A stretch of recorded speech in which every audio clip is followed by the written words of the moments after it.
A doutora Denise Manarelli recebeu agora uma pergunta de uma ouvinte dela, doutora Denise. Então, eu tava olhando aqui no Face, o pessoal tá procurando, fizeram bastante perguntas, eu vou ler uma aqui pra vocês, tá? Olá, tenho um filho de 7 anos que range os dentes há muito tempo ao dormir. Consultei uma odontopediatra que disse que não tem como tratar o bruxismo agora. Então, já vou passar a resposta pra vocês. Não é que não tem como tratar o bruxismo agora. Nesse momento, teria que ver o que é que está acontecendo com essa criança para ela, não só para ela estar rangendo os dentes, mas qual tipo de alimentação, se ela tem dormido corretamente, quais são os intervalos de sono, intervalos de brincadeiras, entre outros. Mas o fator mais importante que eu vejo é que a mãe também tem que entender que esse momento é natural ele ter esse momento de ranger os dentes. É bom, é fisiológico e faz parte desse tratamento do longo da dentição das crianças. Então ela vai evoluir dessa fase para a fase adulta. Então essa fase é totalmente normal. Mas existem vários tipos de tratamento que a gente pode interferir nesse momento para dar uma ajudada. Um deles é fazer um acompanhamento com uma odontopediatra ou então com a ortodontista, que é o meu caso, avaliar se a criança está com os dentes na posição correta, porque um dos causadores também para ter o ranger que as mães pensam é porque o paciente ele tem a mordida fora do lugar, está tendo algum contato prematuro. O que é um contato prematuro? Traduzindo, é um dente que está fora da posição, ou os dentes bem tortinhos. Então, o que acontece? O paciente ele não morde corretamente, então ele acaba gastando mais alguns dentes do que outros. Então, isso também é um fator predisponente para a gente avaliar.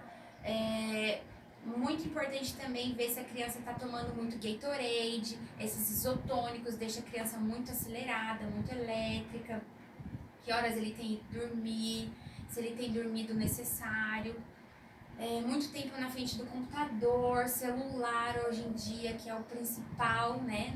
Não desgruda da mão das crianças, mas é interessante a gente avaliar em geral, não só o dentista, mas realmente olhar para nós como um todo. É isso aí. Agora a doutora Letícia Tolentino também recebeu uma pergunta de um ouvinte, doutora Letícia.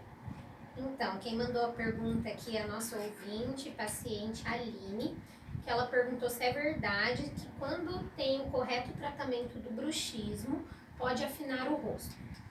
Então, na realidade é assim, gente. Quando a gente vai na academia malhar um músculo, o que acontece com esse músculo? Ele se tonifica e ele cresce. Bruxismo, quando a gente está praticando ele, nada mais é que a gente está tensionando e relaxando o músculo da face, principalmente o masseter, que é na região aqui da bochecha mais para baixo. Então, quando a gente tem o bruxismo, a gente vai malhando esse masseter e esse masseter ele cresce, tá? Quando ele cresce, ele deixa o nosso rosto mais redondo. Quando a gente trata o bruxismo, seja com o uso de placas, tá? Que é o tratamento mais comum, ou até a aplicação da toxina botulínica, popular Botox, esse músculo ele perde a sua tensão. É como se a gente parasse de ir na academia. Então, quando você para de ir na academia, o músculo ele diminui. Diminuindo esse músculo da face, o rosto fica mais fino. Então, um dos tratamentos que a gente atua na harmonização facial é a tonificação desse masseter, para ele perder essa tonicidade e o paciente ficar com esse perfil mais delicado. Então, às vezes o paciente, é até comum o paciente não saber que tem bruxismo e na clínica procurar, por exemplo, pelo procedimento de bichectomia para afinar o rosto, e na realidade aquele paciente não necessita da bichectomia, e sim de um tratamento de bruxismo, porque a parte do rosto que ele quer afinar é o masseter, e não onde está a bola de bichá, que daí já é um outro assunto para outro dia aí. Ok. Doutora Paula Gassis, teria alguma coisa a acrescentar? Para esse tratamento, como eu disse, depende de paciente para paciente. Tem que ver como um todo, né? Qual o ambiente que os meus pacientes que me procuram, qual ambiente eles estão vivendo, se é infantil, quantas horas essa criança está no celular, está na TV, quantas horas essa criança dorme, se ela dorme de dia, se ela não dorme. Então a gente estuda tratamento específico para cada caso, geralmente conciliando aí com o odontólogo para ter um tratamento 100% correto. Doutora Letícia Tolentino, ocorre muitas vezes o paciente ir para o consultório procurar para fazer cirurgia de estética, como bichectomia, só apenas para afinar o rosto, ou tem a ver diretamente com o bruxismo? Então, a bichectomia em si, o paciente muitas vezes vai pela estética, porque a gente sabe que a gente, antes de se preocupar com a função, e eu falo a gente porque às vezes, né, é meio que geral, a gente está preocupado em ficar mais bonito. Então, muitas vezes ele vai pela indicação estética, atrás da bichectomia, só que só dele ir ao dentista, a gente vai já ver esse paciente como um todo. Então, a gente vai avaliar outras condições que ele tenha, seja problemas dentários, como cárie, outros tipos de problema, assim como problemas funcionais. Então, a bichectomia, por exemplo, ela é uma cirurgia estética, sim, mas ela também tem as suas indicações. Tem os pacientes que têm indicação de fazer, tem os pacientes que não têm indicação de fazer. E como eu disse antes, muitas vezes o paciente vem pela bichectomia, ele precisa tratar o bruxismo, porque o que está deixando o rosto daquele paciente gordinho é o músculo masseter muito grande, e não a bolinha de bichar. Às vezes ele tem uma bochecha assim fininha, mas aqui embaixo ele tem volume. E aí o paciente em si não sabe diferenciar uma coisa da outra.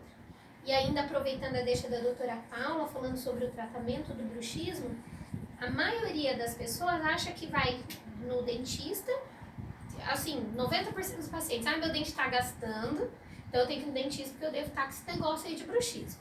Chega lá no consultório, doutor, eu vim aqui só para fazer aquela placa. E o tratamento do bruxismo, a placa é essencial, tá? Não estou falando que ela não precisa, mas nós temos que avaliar os fatores que estão levando você a ter esse desgaste. Então, é estresse? Seria ótimo, né? Eu chegar para o paciente e falar assim, olha, a partir de hoje você não pode mais ficar tenso, você não pode mais ficar estressado. É possível isso? Não é. Então, o que eu falo? Olha, você precisa procurar lá a doutora Paula, por exemplo, e tá buscando uma acupuntura, né? Ou auriculoterapia, ou outras condições que vai fazer você ter o alívio desse estresse. Vai ajudar. Principalmente consciência corporal, tá? Então, atividade física, pilates, tudo isso vai ajudar. Porque tudo que te dá uma consciência corporal, só de você perceber, que é uma coisa que a gente faz involuntariamente, a gente não percebe. A partir do momento que eu vou no dentista, o dentista fala que eu tenho, eu começo a prestar atenção. Eu começando a prestar atenção, eu começo agora eu tô apertando, deixa eu relaxar. Solta, tem uns exercícios que a gente passa aí durante o dia pra pessoa soltar a musculatura, tá. Eu tô percebendo que eu aperto em tais momentos durante o dia. Então quer dizer que nesses momentos eu tenho que prestar atenção. E aí sim, com o uso da placa, ou para pacientes que têm casos mais graves, né? Vamos supor assim, que já chega lá que não tá nem conseguindo abrir a boca, com muita dor. Esses pacientes que estão na fase aguda da doença, aí a gente tem que intervir com medicamentos e também a aplicação da toxina botulínica, que é o Botox. Letícia, Botox não é para ruga? É para ruga, mas o Botox ele paralisa a musculatura. Se ele paralisa a musculatura temporariamente, ele é interessante para quem tem o bruxismo, porque ele vai relaxar aquele músculo independente do paciente, né? Independente da condição dele. Você aplicou aquele músculo para perder a tonicidade dele. No bruxismo, doutora, para deixar bem mais esclarecido, afeta pouco a visão.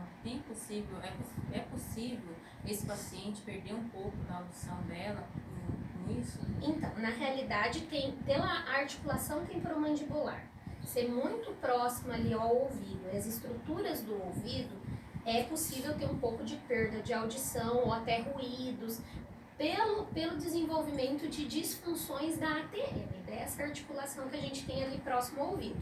Então, nesses momentos, o dentista vai estar atuando junto com os otorrinos para daí diagnosticar e ver quais são os melhores tratamentos para esse paciente. Então, tem que buscar ajuda profissional, sim, né? Então, sim, não tem leve, que buscar. acha que é um costume, uma mania, mas acaba sendo não é.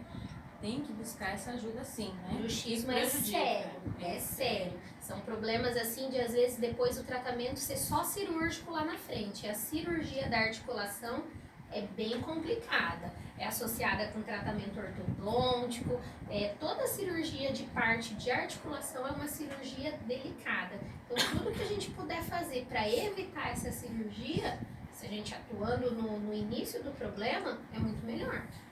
Lembrando também que uma vez que a gente teve esses contatos prematuros que eu comentei anteriormente, onde o que é o contato prematuro, lembrando, onde tem um gasto excessivo de um único dente, uma vez que você trata ortodonticamente esse paciente, nem sempre a mordida dele acaba ficando em função correta. Por quê? Porque ele já teve todos os desgastes. Então você acaba tratando o problema, fazendo com que a mordida volte a ser o que ela deveria ser de fato, correto, porém após o tratamento concluído ele precisa passar por uma parte estética para restabelecer as guias, que são as guias de canino, para ele poder fazer a lateralidade, protrusiva, retrusiva, assim sim ele vai ter todas as funções corretas, porque se você só tratar ortodonticamente, deixar a mordida no local correto, o que a gente chama de classe 1, que é a desejada, a mordida perfeita, mas se você já teve o gasto excessivo dos dentes, você pode voltar a ter esse bruxismo novamente. E você já teve os desgastes, então você vai ter mais desgastes ainda em outros dentes, não só naquele único que estava tendo toque prematuro. Ou seja, não é só estética, né, doutora? Não, jamais. Função É também. função. Apesar que envelhece muito a face, gente. O dente desgastado é uma coisa que deixa a gente velho, uma coisa que deixa a gente feio. Então, assim, mas não é só estética, vai muito além disso. Eles caminham juntos, né? E hoje em dia a gente procura a ver a pessoa, quando a gente está conversando com alguém, você precisa ver pelo menos 1 centímetro de dente quando a pessoa está falando. Uma vez que você conversa com a pessoa, você só enxerga os dentes de baixo, alguma coisa aconteceu, ela perdeu dimensão, então a musculatura teve uma recaída, ou então ela teve mais exercício em um lado do que outro, então tem que ter um especialista te auxiliando, te ajudando. Faz toda a diferença o tratamento estético nessa parte. Eu até convido os ouvintes aí a acessarem nosso Instagram, que tem, a gente posta bastante stories e antes e depois de alguns tratamentos aí, para vocês avaliarem e ver como faz diferença na nossa face, além da diferença da qualidade de vida, a diferença estética aí no nosso sorriso. Isso é muito bacana, muita informação sobre bruxectomia, muita informação sobre bruxismo também. Agora vou dar uma pausa de novo no nosso bate-papo aqui e vamos para o intervalo. Já nós voltamos. Até mais!